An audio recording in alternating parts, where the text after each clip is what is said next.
فيه كده. ياه، ايه الحركة الجامدة دي! جربوها، حلوة قوي، هتعجبكم فعلا. من غير بقى لا فرن ولا بوتاجاز ولا اي حاجه، وسريعه وحلوه. هي بس الوقت اللي بتحتاج فيه شويه ان انتوا تحطوها كل وقت ما بين طبقه والتانيه في الفريزر. جربوها تعجبكم جدا، وما تبخلوش عليا باللايك، وشكرا جدا وسلام. يا مساء الورد عليكم. قمت بقى اعمل حاجه حلوه كده. انا الولاد عندي اي حاجه فيها جيلي، احنا عيله بنعشق الجيلي. فهنا معايا استخدم ست بواكي من البسكوت الساده، اي نوع بقى بسكوت ساده عندكم. بس انا عن نفسي بستحب قوي البسكوت اللي هو لوكس ده، بحسه يعني حلو وفيه قرمشه كده حلوه. وهستخدم 3 معالق من الزبده، اربع معالق من اللبن. وايه، هرشهم كده. هي قريبه شويه من الكيكه بتاعت ده. ما شاء الله، انا كده فرمته كويس جدا اهو. بصوا لحد ما توصلوا للقوام ده. انا عايزه اقول لكم ان انا ضفت كمان 1 بسكوت من الباكو بسكوت. انا كده استخدمت 7 على 3 معالق زبده، وعليهم 4 معالق من اللبن. بصوا هبتدوا بقى نفردها في الصينيه جدا، وحاجه تكون ملمسها ناعم كده، ونبتدي ايه، نبططها كويس جدا في الصينية ونسويها. وما بين كل خطوة والتانية هندخلها مثلا تتماسك كده في الفريزر، لو انتم مستعجلين زي حالاتي وعايزين تاكلوها بسرعة. 10 دقايق كده ما بين كل خطوة والتانية. سووها كويس جدا جدا. وايه، وهبتدي بقى معاكم في الخطوة التانية. هنا بقى هستخدم الطبقة التانية.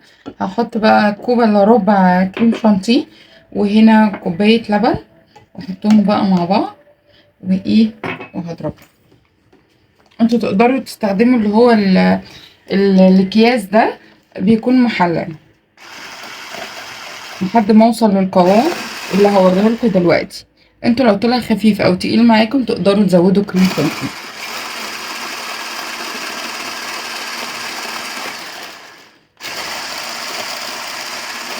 بصوا بيبتدي يتقل.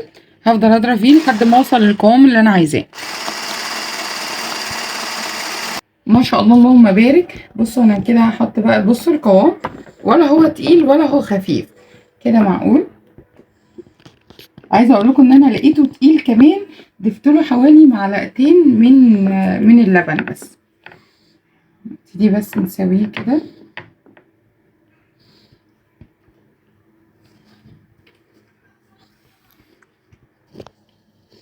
بصوا كده، ندخله برضو الفريزر شويه يتماسك، وبعدين هعمل معاكم الطبقه التالتة. اسويه كده شويه، ادخله بقى التلاجة وارجع لكم تاني. طبقه الجيلي، هنا معايا كوب ميه سخنه تكون مغليه. افضي بقى الجيلي، 2 باكوين من الجيلي.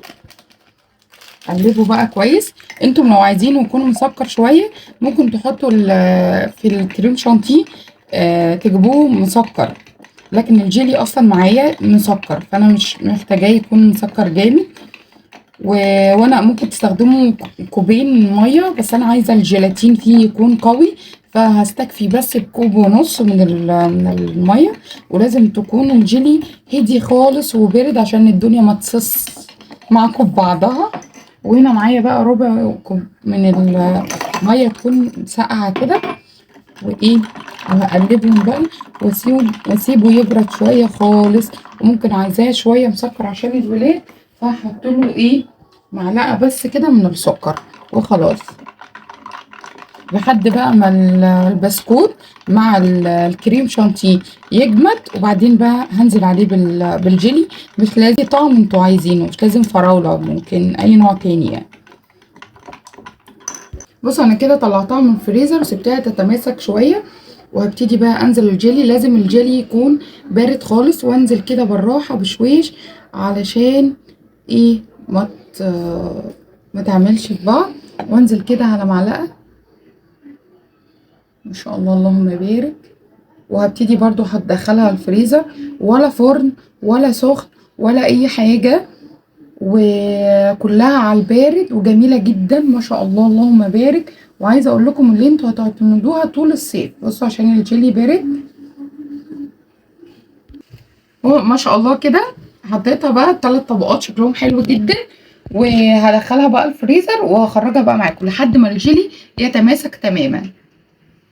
ما شاء الله اللهم بارك. بصوا جميلة متماسكة وتمام وزي الفل والعسل والقشطة. هنبتدي بقى نقطعها ما شاء الله اللهم بارك. بصوا تحفة يعني، ولا فرن بقى ولا سخن ولا ساقع ولا أي حاجة، كلها على البارد. يعني سيبتها بقى تقطعوها طبعا زي ما انتوا عايزين. هي ممكن تكون كانت عايزة شوية كمان في الفريزر، لا محتاجة شوية كمان في الفريزر، عايزة شوية كمان. بعد ما سبتها شوية في الفريزر عايزة اقول لكم فعلا خطيرة خطيرة ما شاء الله. بصوا الطبقات لازم تسيبوها بس تسقع شوية. بصوا الطبقات تحفة فعلا.